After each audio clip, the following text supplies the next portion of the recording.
क्या आपको भी एनक्लोजिंग स्पॉन्डिलाइटिस की प्रॉब्लम है, तो उसके लिए एक्सरसाइज तो इम्पोर्टेंट है। एक्सरसाइज क्या कि इम्पोर्टेंट है, वो करनी है कि हमने क्या कि स्पाइन की स्ट्रेंथ बनानी है, मूवमेंट करनी है, वो तो है।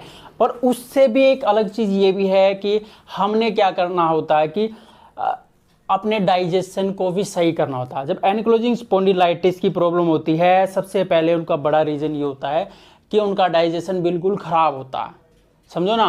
फिर मसल्स मतलब कि बॉडी सॉफ्ट नहीं रहेगी, धीरे धीरे टाइट होगी। सबसे बड़ा जॉइंट स्पाइन का यही है। तो सबसे पहले यही मतलब कि जकड़ेगा, समझो ना। तो धीरे धीरे मूवमेंट कम होगी, तो स्पीड से मतलब कि और ज़्यादा मूवमेंट स्पॉन्डिलाइटिस का एक रूप ले लेती है। सबसे पहले आपने अपना डाइजेशन को सही करना।